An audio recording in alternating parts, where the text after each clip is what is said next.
मैं शैलेंद्र गुप्ता। शिव जी की चरण में हमार प्रणाम। नीलम दीदी, हरेंद्र भैया के चरण में हमार प्रणाम। कार्तिक गणेश जी की चरण में हमार प्रणाम। इस शिव चर्चा कथा देखे वाला भाई बहिना, माता बहिना, गुरु बहिना, उहाँ लोग के चरण में हमार प्रणाम। कार्तिक महीना में गंगा स्नान पे शिव जी के शिव चर्चा कथा हम लेके आइल बानी। रउरा लोगिन हमार शिव चर्चा कथा उम्मीद करतानी कि रउरा लोगिन अंत तक देखें लोगिन। हर हर शंभु, जय भोलेनाथ। कार्तिक गणेश की जय हो, माता भवानी की जय हो। एगो गांव में बुढ़िया माई रहत रहली। उनकर एगो लइका रहे और उनकर पतोह रहली। अब बुढ़िया माई बहुत धूमधाम से पूजा पाठ करस, शिव जी के चर्चा करस। शिव जी के जहाँ चर्चा होखे हो जाके चर्चा कहस सुनस। ऐसे ही कार्तिक महीना आवे वाला रहे।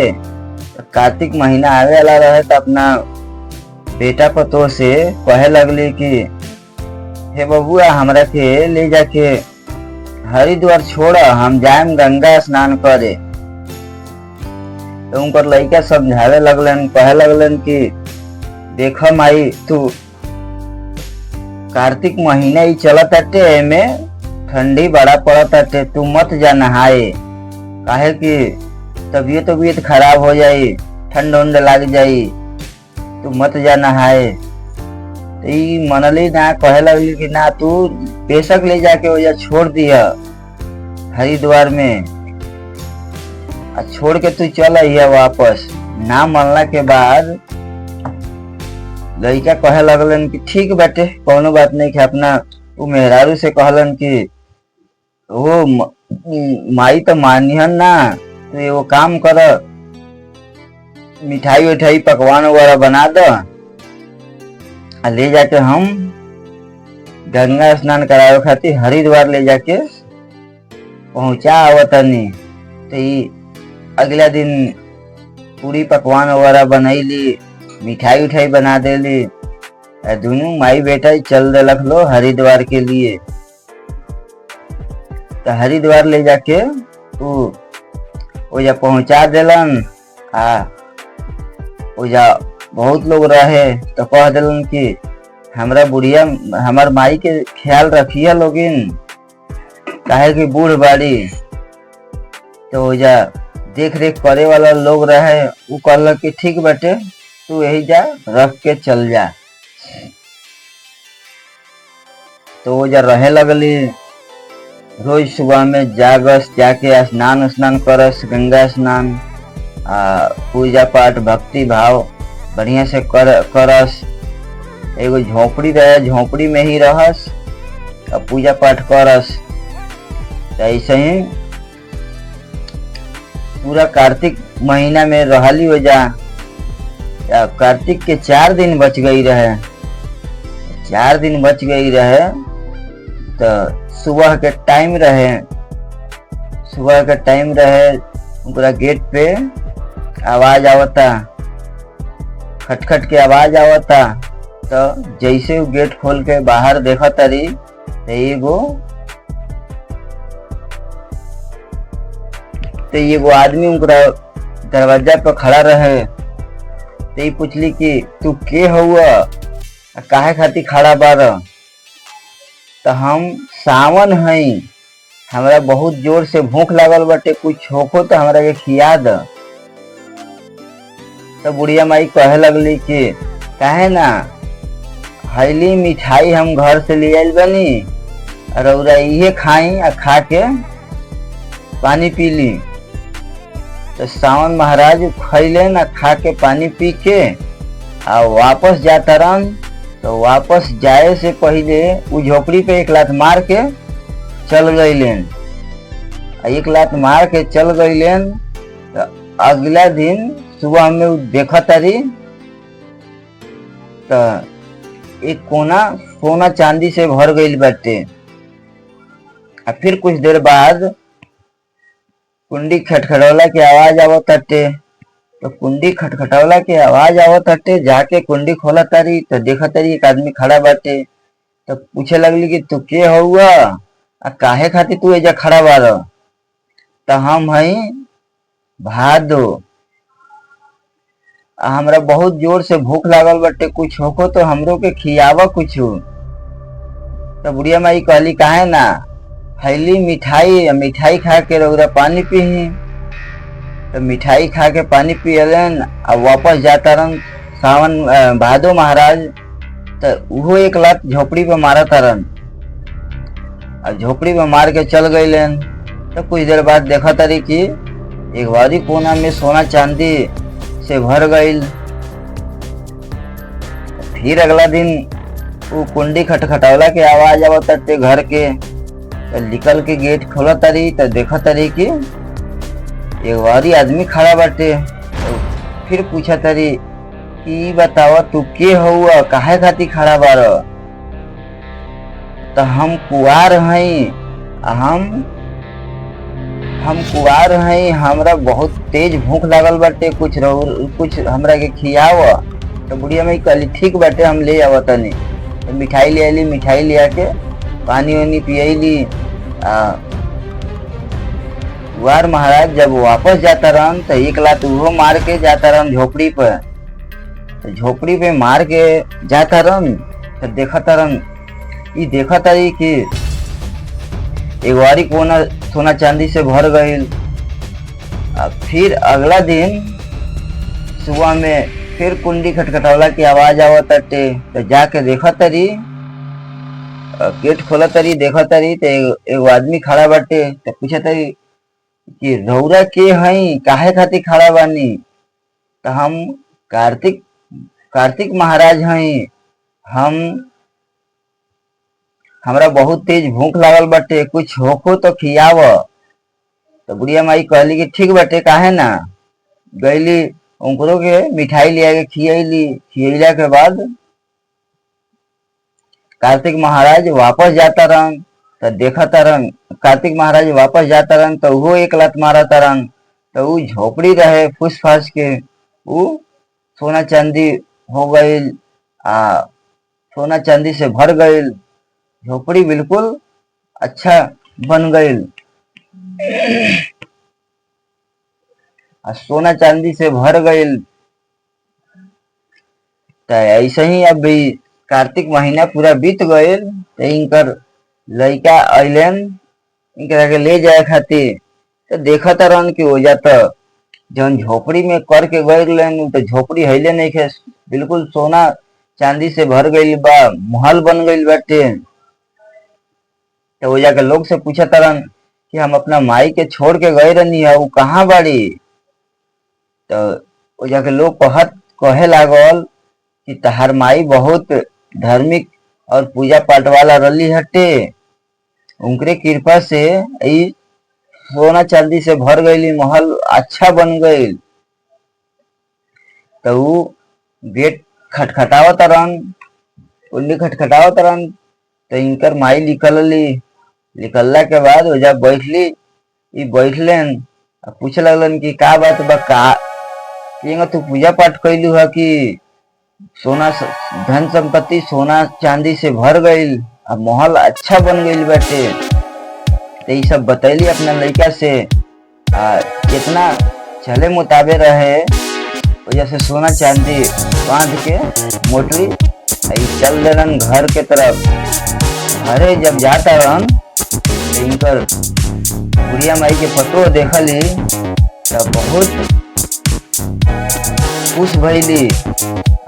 खुश भैला के बाद कहे लगली कि हमार सास गईली है स्नान करे, लेकिन संग में सोना चांदी धन संपत्ति भी लेके आई बड़ी। खुश भैला के बाद अपना सास से भी पूछली कि तो पूजा पाठ करनी है, कितना धन संपत्ति मिलल हटे। तो बतैली।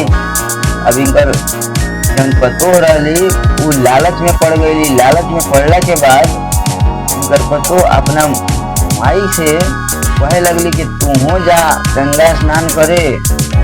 देखा हमार सास बहुत धन संपत्ति लेके आइल बड़ी, तू हो जा अगला साल कार्तिक महीना में गंगा स्नान करे।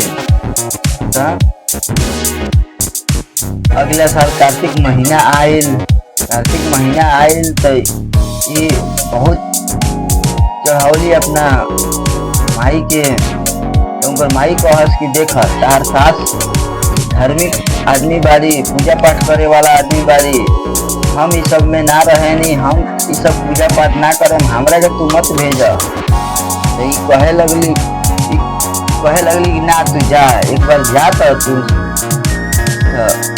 बहुत समझौला बुझौला के बाद इनकर माई तैयार भइल। ये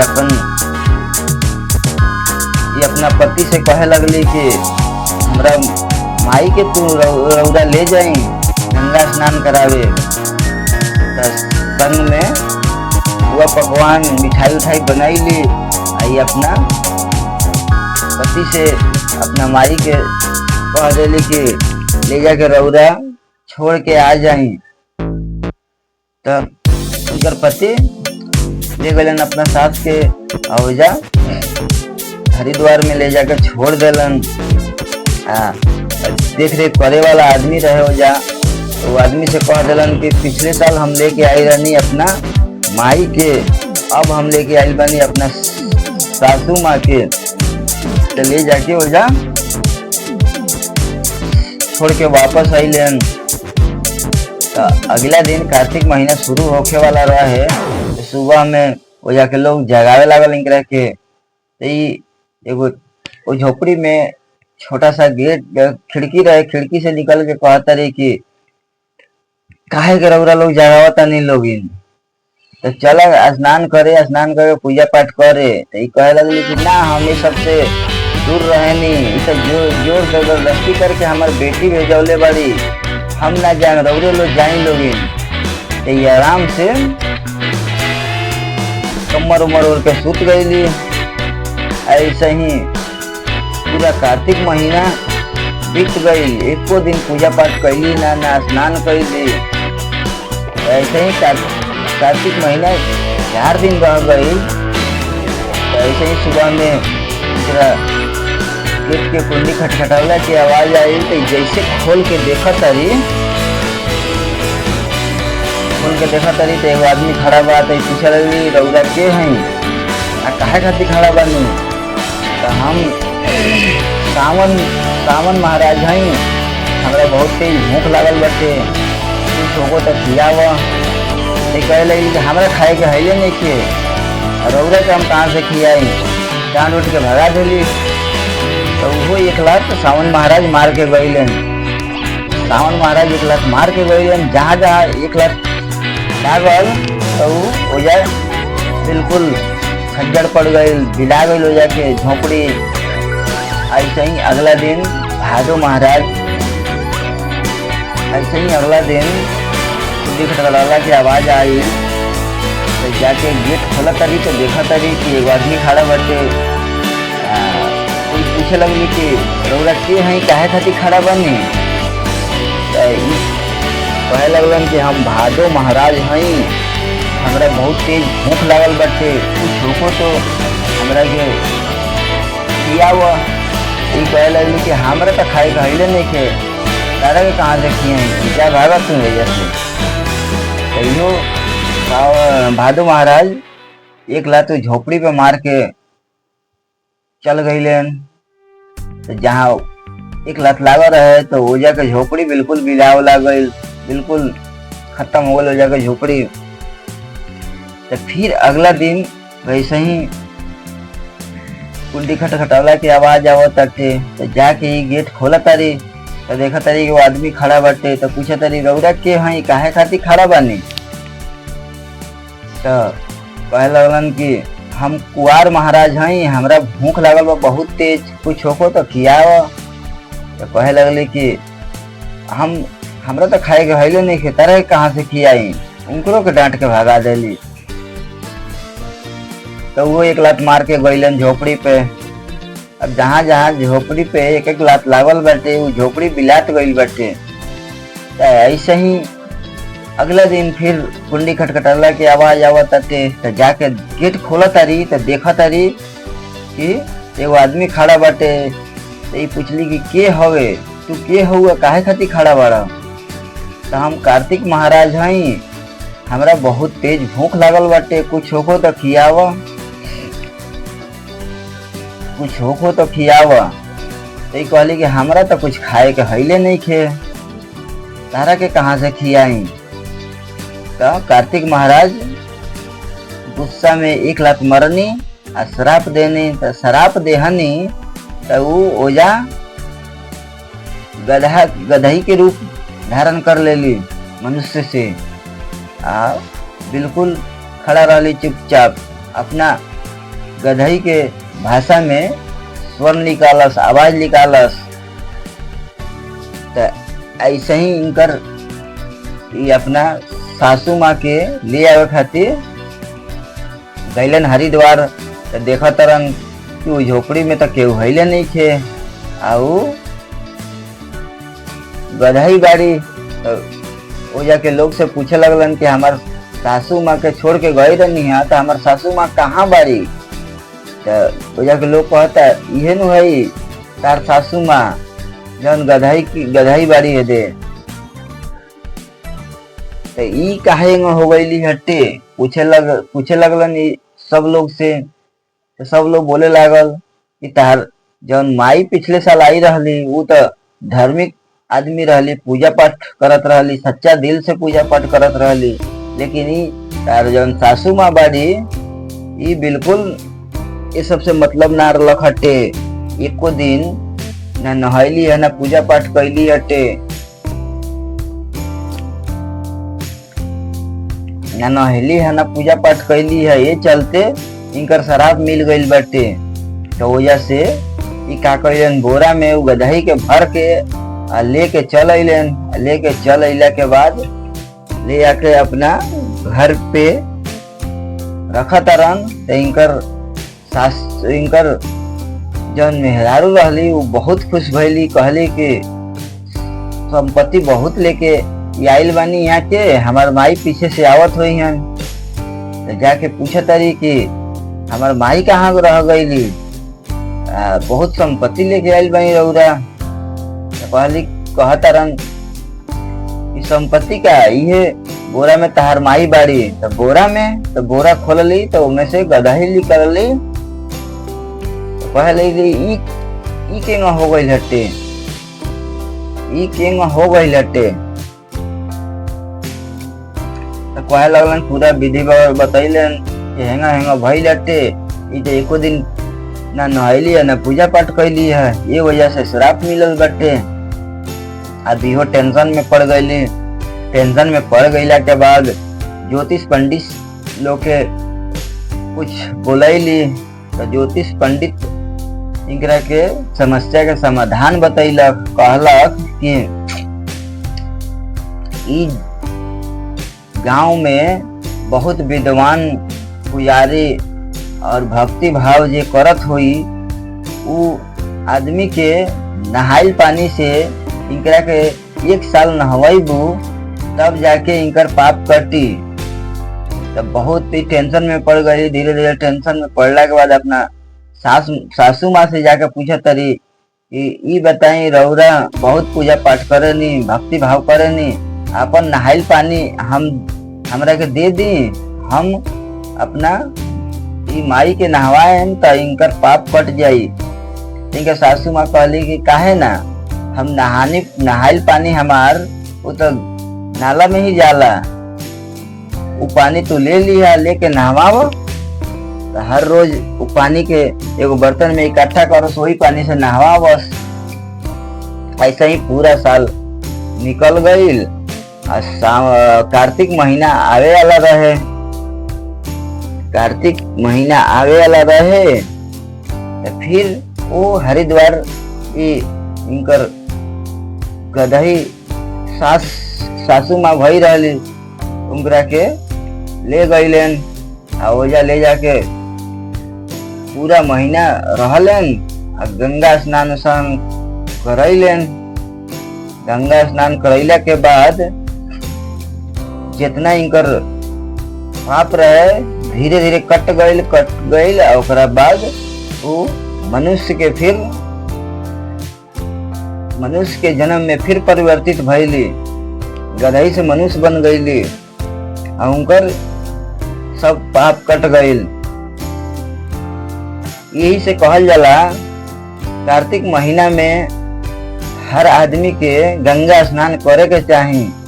काहे कि गंगा स्नान कइला से जितना शरीर से पाप भई रहेला वो पाप कटेला। गंगा मैया पाप हरेली